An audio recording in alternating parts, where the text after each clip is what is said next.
Good morning and welcome to the video series Chat with Cat. I'm Cat Widder. I'm the Wellness Coordinator for Alamo Heights ISD. And this is our virtual Breaking the Silence series where we educate and inform parents in our community on some tough topics. If this is the first Chat with Cat that you're watching, please be sure to check out some of our others.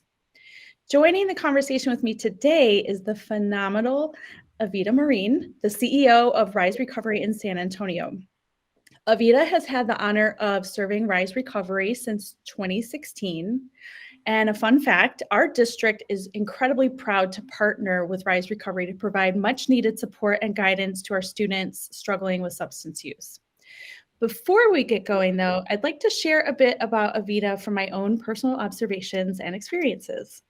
So first, Evita is incredibly passionate about the work being done at Rise Recovery, as she should be.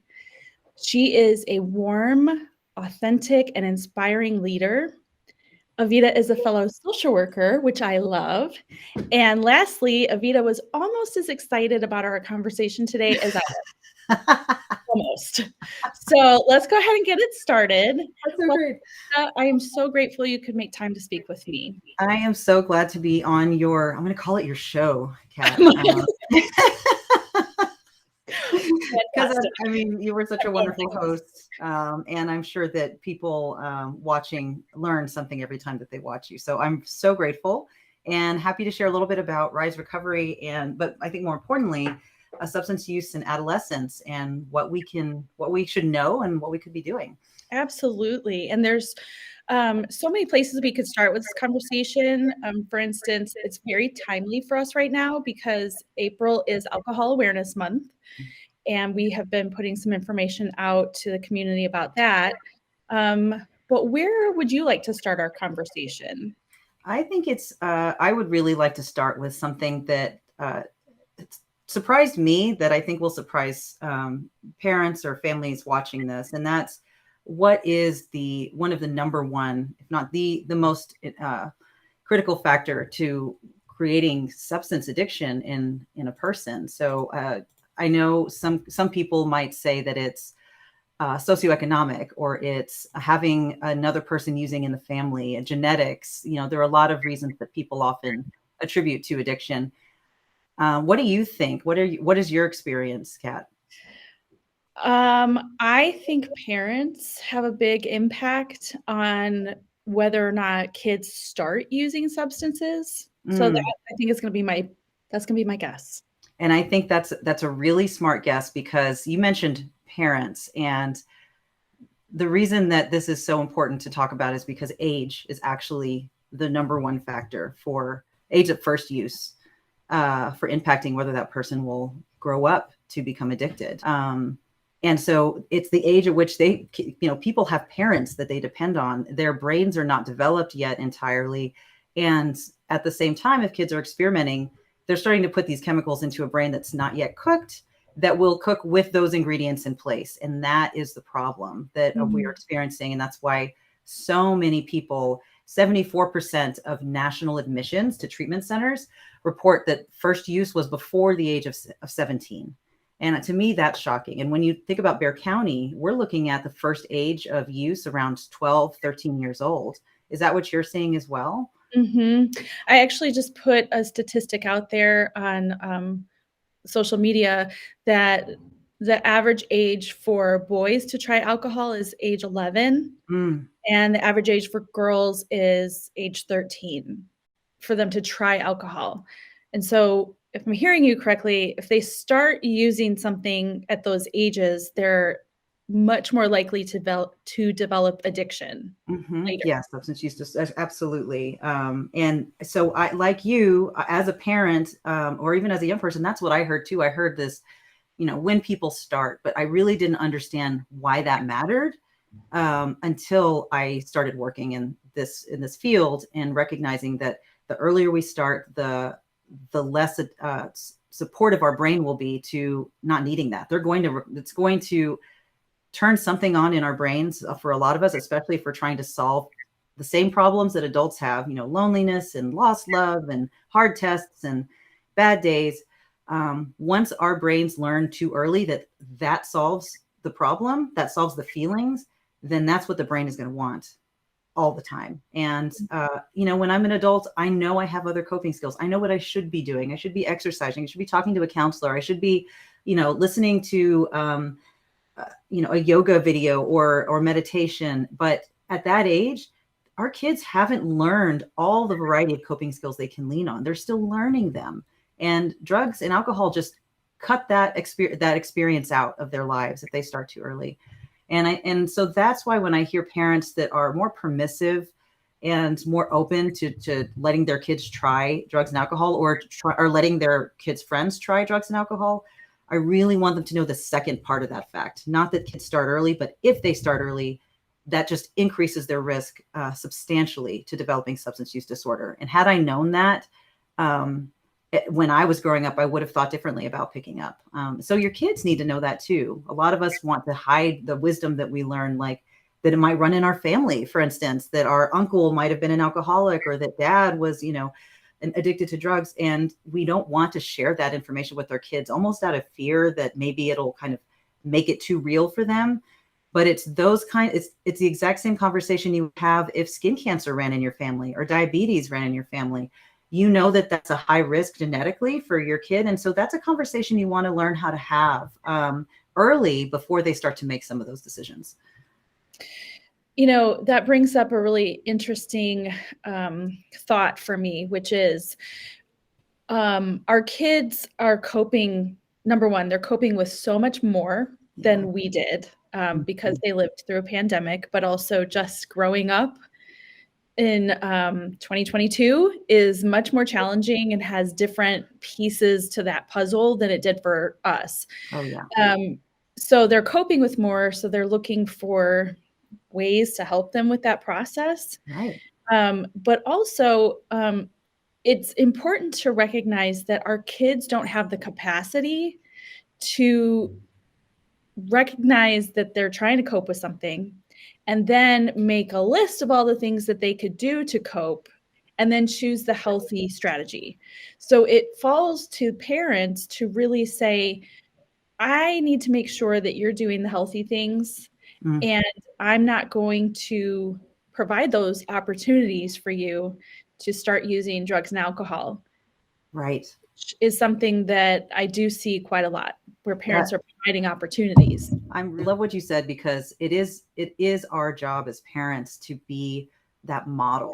And that's another concern that I've seen through COVID, through the pandemic. This has been the worst thing that's happened to our children. For a lot of us, it's been the worst thing that's happened to us as adults, what we've experienced here. And we recognize that it is as hard, or it's hard for adults in a lot of the same ways it's hard for young people. And so normally in a normal environment, the child has something they're struggling with, and I'm stable enough to support you. And now we've got a lot of situations where I'm struggling and there's no support coming in. And so we really have to pull out that, make our own list too, and model that. When all of the bars closed, I saw just a transition on social media of suddenly everyone buying all the liquor and creating their own bars at home, and creating memes and funny, laugh out loud kind of pictures or images, or, catchphrases that indicated that drug and alcohol use during the workday or right after 5 or to get through the pandemic was totally normal. And what that does is show our kids that that's totally normal. And when we could, and when we really should be trying to flex our best selves right now for our kids by showing them that we have a variety of coping skills. It's okay if you don't have a problem to drink alcohol, but it's not okay if that is the only coping skill that you're showing your child as how you're dealing with something. And so it's a great opportunity to, if you're not familiar with a lot of those, to get out there and to flex some of those, to try new things, and to bring your kids along, show them what that looks like. And make it a journey together instead of both people struggling apart. So in terms of parents and the message that they send to their kids, I have been in our district for 5 years now, and I am to a point where I feel like I have observed enough, I have listened long enough, and I kind of am done being nice. I am really scared for our kids, and I'm tired of parents hosting parties. Mm. It happens quite a lot in our community. And the notion I hear is some parents feel like, well, I can keep my kids safer if we're drinking at home. Do you have any thoughts on that whole trend? Yeah, I think, it's interesting how we can, if we're doing it, it seems normal, and we see our friends do it too, probably. And so it further just normalizes this is okay. And I didn't get the parenting guide when I was, when I had my child. So I'm going to do what I see happening. But then we look, let's go over to the South Side where we have a site, and we've got parents who are selling drugs out of their apartment. And, we've got a parent who's addicted to methamphetamine and you've got two parents using substances in front of their children. One feels immediately not okay, very bad, but the other one feels okay. Why is that? Why are we normalizing? Is it because it's alcohol?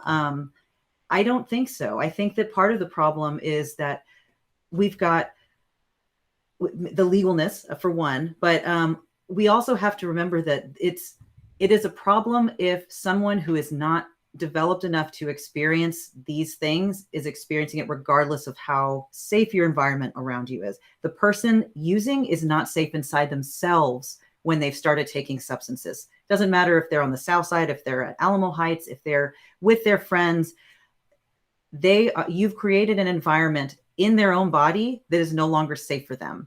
Let's think about what that means. When I am drunk, whether I'm drunk or high, legal or not legal, I have done something that is altering my decision making. I've done something that is making me make choices that I wouldn't make if I were not drunk or high.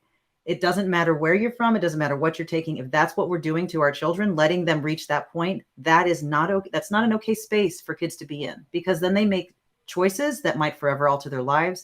They take risks that they may not have if they had a more responsible, sober brain.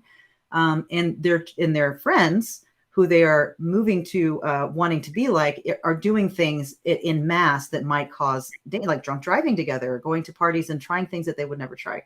I think it's so important to remember that our kids need as much stability, not just outside of themselves, but inside themselves too. I love how you described that. I've never heard it described that way, inside yourself. Mm. And then while I was listening to, I was thinking about what I've heard from kids, which is, gosh, back 20, 30 years ago, Mothers Against Drunk Driving was established. I guess it was probably 30 or 40 years ago. But that organization was established because we were seeing so many drunk driving deaths. Mm-hmm. And our kids now are like, well, I can just Uber. It's not a problem. And I hear that a lot. What are your thoughts on that? What would you say to a student or a young adult who says it's really not that bad? I'm drinking to have fun, and I can get to and from places safely. I think, again, we're looking at all the external variables that check the boxes and not really looking at what's going on inside ourselves. There are a lot of reasons kids, decide to pick up drugs and alcohol. And the big surprise is it is no different than the reasons that adults use. We want to hack life. We want to lose weight. We want to de-stress. We want to, ace that exam and study for it. All the same things, all the same reasons. There's not one sort of stereotype of a kid who's using just to be naughty, just to be bad.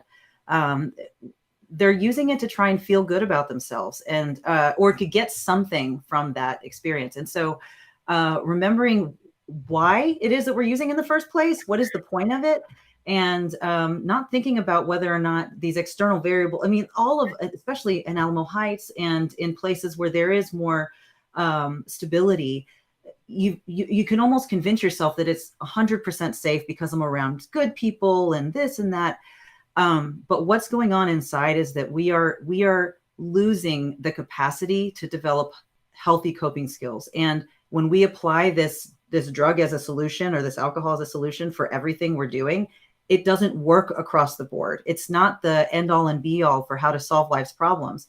So when we start to experience more problems, are we ready for it, or are we just going to drown it away?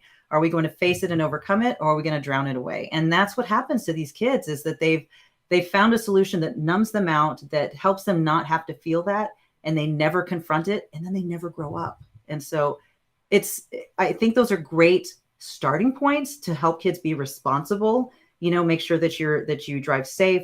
But I think we have to look at the long-term bigger picture, and we're not looking at that. Why do teenagers drink or use drugs? What is, kind of like this informal poll that I take when students are in my office talking to me. Overwhelmingly, the first answer is fun.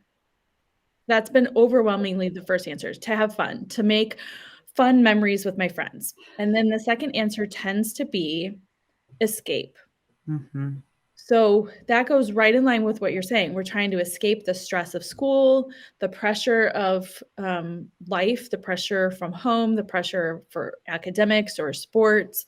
And they will say to escape. But when they say they're using drugs or alcohol to have fun with their friends, where are they getting that message? That we have to do that in order to have fun with our friends. That I'm so glad you made, just where are they getting that message is the question. It's not what is so fun about it. It's because our kids are learning from what they see, and they're learning from what we do. We're learning from what their friends do. And I think it's important to know for parents that may not realize this, that their brains are wired to be socially pushing away from you. It's normal if they're pushing away, and it's normal if they are leaning in and feeling pressure. That's why we call it peer pressure. If they're feeling influenced by their young counterparts, because they want to relate, they want to create who they are through the image of people like them. And they want to find that connection. And that's where the fun comes in. I think a lot of times what I've heard from our kids at Rise, the number one reason why they can't quit, why they feel like they are afraid to quit, is that they'll lose friends. They won't have any more friends. And so just think about how important social life is for an adolescent. I know in my adult life, I don't need another person to help define who I am. But in that age, that is normal. That is what they're doing, is using other folks to help define who they are, to create their own sense of self, because they don't know what that is yet. And if they're around a bunch of fun-loving, drug-using people, that is how they will define themselves. And so it really is about influence and peers, and how you are putting them around the environments where they'll thrive, as opposed to end up using drugs and alcohol. So, and then the other piece is again, the message that we're sharing, that we're normalizing. Instagram and TikTok and other apps have created a space where adults, even influential adults like artists and famous people, have been able to reach right out to you as a young person and talk to you as a young person and tell you, me smoking a joint is okay, me doing this is okay, me drinking, I'm selling this alcohol and I'm getting paid for that, all of these normalizing things. And that affects our kids in a way that we have so little control over that. And so I think it's just really important to know they're getting the message somewhere, and they're getting plenty of it. So if you are not having that conversation, they're only getting it from those places and not from you. Something that I have seen a lot of in the last several years is this, like all the memes out there about mommy needs a drink. It's wine o'clock somewhere. Mm-hmm. The idea behind all these memes that I see, that I feel like I'm really overwhelmed with, is that when moms get together, we're supposed to be drinking wine, mm-hmm. or having margaritas.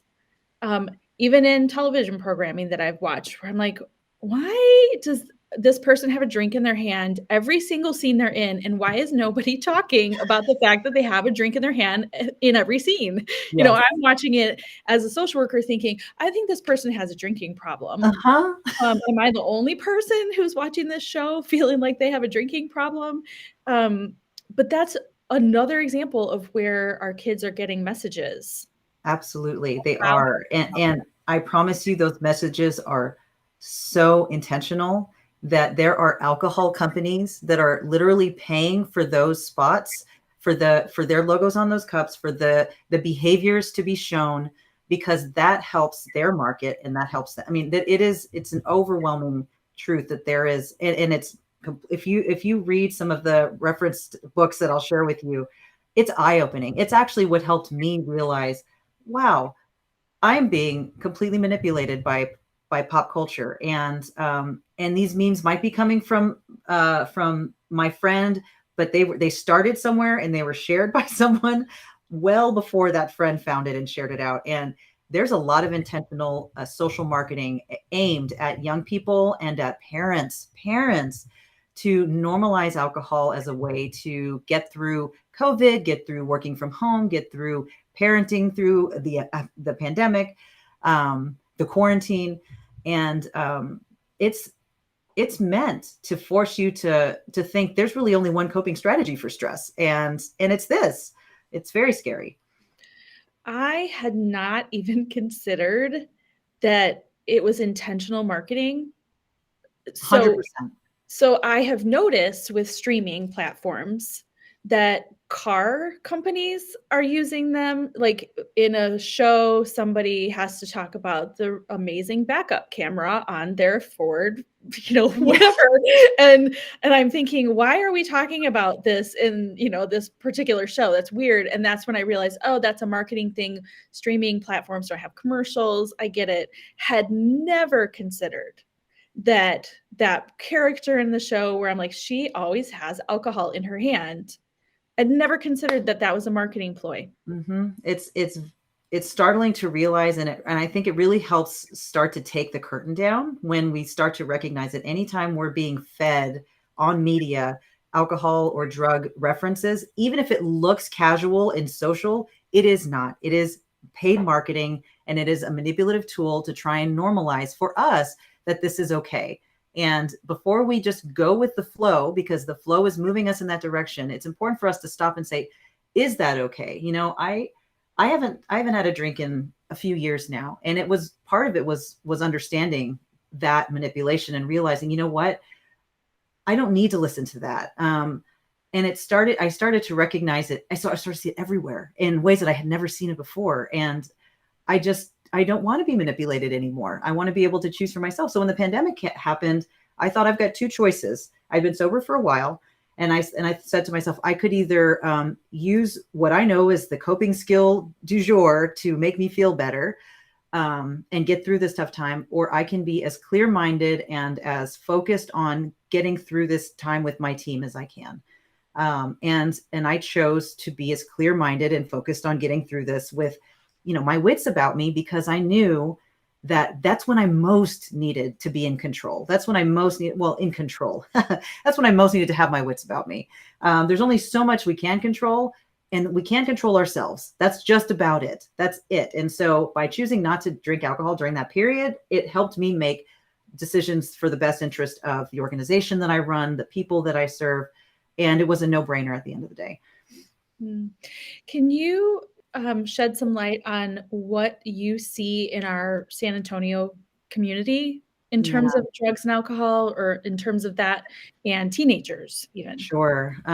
One, I love Fiesta. I love the way that we celebrate. I love our culture in San Antonio. I'm from San Antonio. I was born at Santa Rosa Hospital. I take full ownership of my street cred, but I am sad that we have turned these celebrations into just another excuse to get wasted. And that's not okay. I think that it's important in our community, and Rise is doing some of this. We have some other recovery communities that are doing this, that if there is a high use time of the season, be it Fiesta or Christmas, New Year's, prom, that there are alternatives, that there are drug and alcohol free alternatives that we can provide our families and our loved ones, our community. So Rise does a number of those things. We had a sober Fiesta. It's called Recovery in Old San Antonio, and it's a blast. We have sober prom.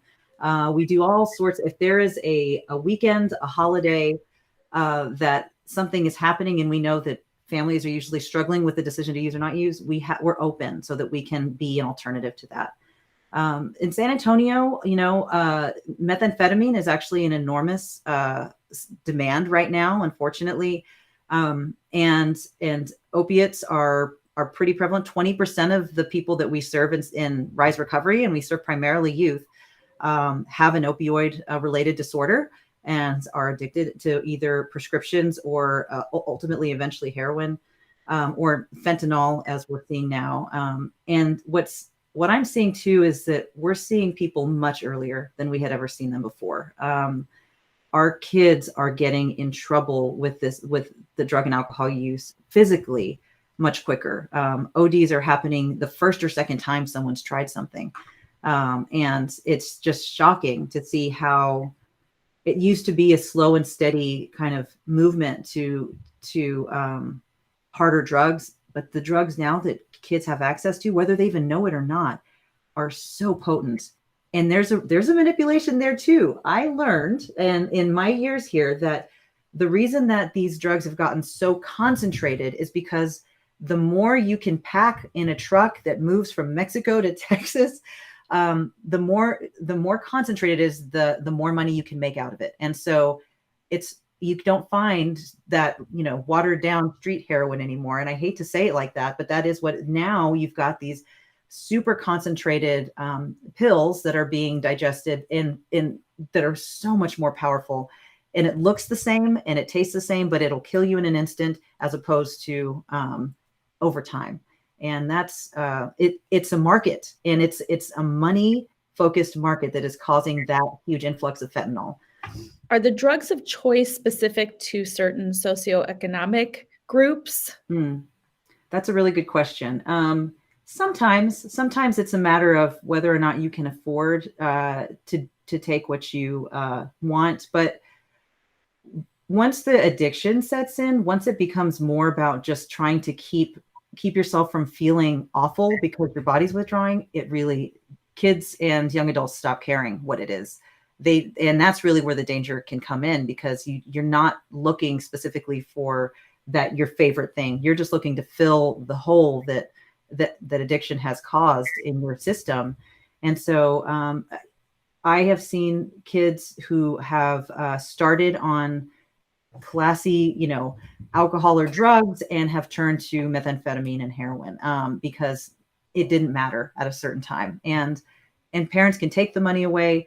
Parents can do those kinds of things. And that's important. It's important to do if you start to see that behavior. But it's an addiction needs more than that. It needs help. It needs an assessment to say, this is a mental health disorder. It is in our diagnostic manual right there with depression, anxiety. It is a diagnosable mental health, behavioral health disorder. And so you don't just treat depression by saying, I'm just going to take away the things that make you sad. You've got to actually treat it from the inside out. And the same goes with addiction. And so if you start to experience that with your child, or if you start to feel that as a student, you should get assessed. You should talk to somebody who's an expert in addiction and find out whether or not you have a problem. You don't have to do that by yourself, and you don't have to wait until you've gotten arrested or gotten kicked out of your family's house to get help. There is a way to get there before needing that. I could literally talk to you for probably 3 more hours. There's so much. There is so much. And I want parents and the community to know that addiction can happen very rapidly. Yeah. So there are these misnomers about addiction, that people have to look a certain way and function a certain way in order to be classified as addiction. For instance, an alcoholic has to be homeless. Mm-hmm. I've heard adults tell me that, well, I'm doing okay because I have my job still, and I'm doing all the things I need to do in life. And that's their way of saying I'm not an alcoholic. Mm-hmm. But it can happen so quickly, and you can still be functioning. Is that correct? Absolutely, because your body develops tolerance over time, and your body needs more of it to get that same high, that same feeling that you were getting before. And so I would say a good self-observation, a good test, if you're not sure, and there are plenty of people who maybe don't fit the criteria for full-on substance use addiction, but maybe substance abuse. Maybe they're misusing is what I like to call it, because abuse it's stigmatizing, and we shouldn't be stigmatizing this. Is if I were fully transparent with the world about what I was doing when I'm doing it, would that still be okay? If my boss knew that I was under the influence while I was working, maybe they didn't know, but if they knew, would that be okay? If the criminal justice system knew what I was taking or buying from, someone in my community, would that be okay with them? And the truth is, if you can't live in full transparency with your behaviors, if you have to hide them, if you have to kind of skirt the truth, then that's a good red flag that maybe you're doing something that is not safe for you. Oh my gosh, that is a great question to ask yourself. Mm-hmm. For me, the definition of addiction or substance abuse is that if you using that substance is causing problems in your life, then it's a problem. Mm-hmm. So, if mom and dad are getting really mad at you because you're always out late and your grades are slipping and you're not going to class and things like that, and it's all because you're smoking so much weed, then it's a problem. Mm-hmm. It's Yeah. causing problems in your life. So, whether it's an addiction or whether it's abuse, from my standpoint and what I do in the school system, I don't need those definitions or those diagnoses. I just want kids to understand, no, it's a problem for you. Yes, exactly. That's a great way to assess if your use is problematic too. Is, what are the consequences? Am I getting what I used to be getting from this, or are all of these, are bad things happening as a result of it? And it goes back to that same question of, if maybe I just hadn't gotten caught yet, but if I did get caught, would these bad things happen? How do I prevent that? Maybe instead of waiting until I reach that point. And the answer is to get help, to know that you're not alone. That's another problem in high schools. When I grew up, and I'm so curious to learn from teens what their experiences with addiction education. I grew up in the DARE world, just say no to drugs. You had the massive orientations in the gym, and you had these terrible transformations of people who looked like they were on death's door, and then you had the mad vehicle that was crashed and was trying to send you a message of what it could look like if you drove and were drinking.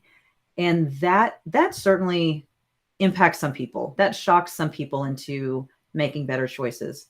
But if I'm already using, that just say no to drugs isn't working for me anymore. You're not talking to me, because I'm already there, and I haven't crashed a car, and I don't look like that lady or that man on the street. And so my inability to relate to those messages gives me permission to keep doing what I'm doing. And what I really need, and what I think our kids really need, is a much more positively oriented message, which is, if I don't use, what's going to happen? Because I'm most afraid that I'll lose my friends. I'm most afraid that I'll lose my lifestyle, my ability to have fun.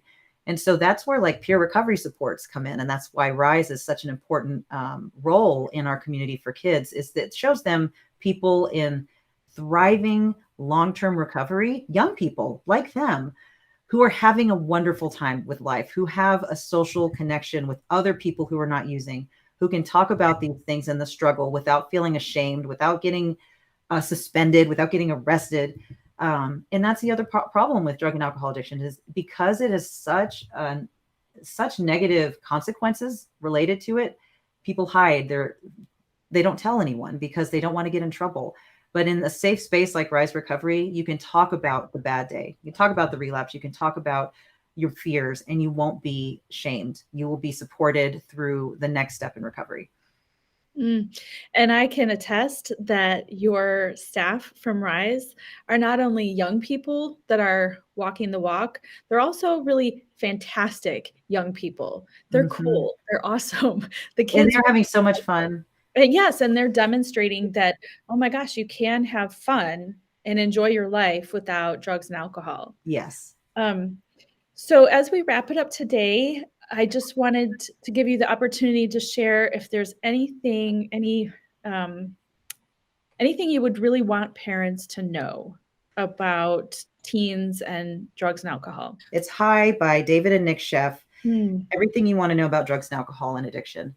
This is written for a young person. And what I love about it is it doesn't gloss over what drugs and alcohol really are about. It is for the curious kid, which is every kid who's already knowing, who's already asking the questions, already finding out in other ways. but this is a source from a family who experienced methamphetamine addiction, a demographically wonderfully supportive family, and just went down the wrong wrong road and experienced terrible addiction and then recovery together, a father and a son. And they wrote this because there wasn't a book aimed at young people. It speaks their language, has little cursing in it. I'm sorry, but it is truly from the voice of a young person to a young person saying, this is really what it's about. It is not trying to sell anything. It is trying to say, look, whether or not your parents believe this, maybe they're permissive or maybe they say absolutely no to drugs, you still have a choice. At the end of the day, you're going to have to make a choice, because at some point you're going to be approached with drugs or alcohol. So let me help you make an informed choice so that you can make the choice that's best for you. And I think it's just a great introduction. If a parent can buy that book and send it to their kids at any age, I think it can be an eye opener. And then if you as a parent would like better reflection on how your behaviors might be adding or subtracting to your parenting, Quit Like a Woman. As a mom, Quit Like a Woman was a great orientation to me. It was eye-opening. It was things I didn't know about drugs and alcohol, particularly alcohol. For instance, the increase that alcohol can have in your risk for breast cancer. Newsflash, not something that they ever promote anywhere or educate anywhere. Significant risk of increased breast cancer likeliness if you drink alcohol, even one glass a day. So little things like that were just, why it was almost like, why did nobody tell me this? Every page that I turned, and would highly recommend it. It's written for us to kind of rethink our behavior and make, just like that book, make an informed choice. Those are both great recommendations. And if I can just add to the first one, those authors, are they the same authors of Beautiful Boy? Yes. Okay. Mm-hmm. Which was also made into a movie. So I had the privilege of seeing them speak at your breakfast years ago. Yes. Right, maybe the last one you had before COVID. So yeah, that was phenomenal. I was just mesmerized by those two. It is. It's really touching, and it puts you. What I love about it is there are very few books that put you in the shoes of the loved one.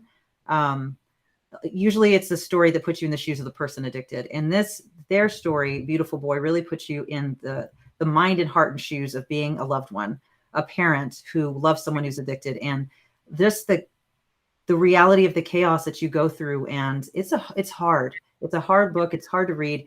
And dealing with this is hard. I will make no mistake that parenting is hard. It should not be easy, because we have to do and say things and act a certain way that is sometimes not natural, because we're trying to model our very best behavior for our kids. And we're trying to model, truth and consequence, and pushback's okay. We're not trying to create best friends. We're trying to create good, wholesome people who are in love with themselves and love the world around them. And if they don't, then let's go there. Let's figure out why that is. And Rise Recovery will be there for you. Cat will be there for you, no question. Use your resources, lean on us, because we love your kids too. I cannot thank you enough for sharing your knowledge and your passion for this topic. It's a tough one, and I really hope that parents take time to watch this, because we need to be honest with ourselves. We need to recognize our role in the entire addiction world.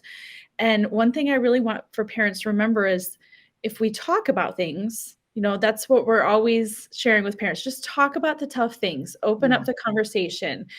If you talk to your kids about addiction, drugs, alcohol, you probably should prepare to answer their questions about your use of drugs or alcohol, either current or in your teenage years. Yes. Opening up those doors of communication are so important. Yeah, thank you. I agree. I think the more transparent we can be with ourselves, the more transparent we can be with our kids. And if we skipped that risk and we didn't have addiction that maybe our fathers or grandfathers or parents had, that doesn't mean that it's not still a risk for the next generation, for the generation you're raising. And so, let's be real honest about what the possibilities are, and then let's love our kids. Yes, definitely. Well, thank you again, Evita. And we will have some information at the end of the video about Rise Recovery and how to get in touch with somebody there if you need it. Thank you so much, Kat. Have a great one.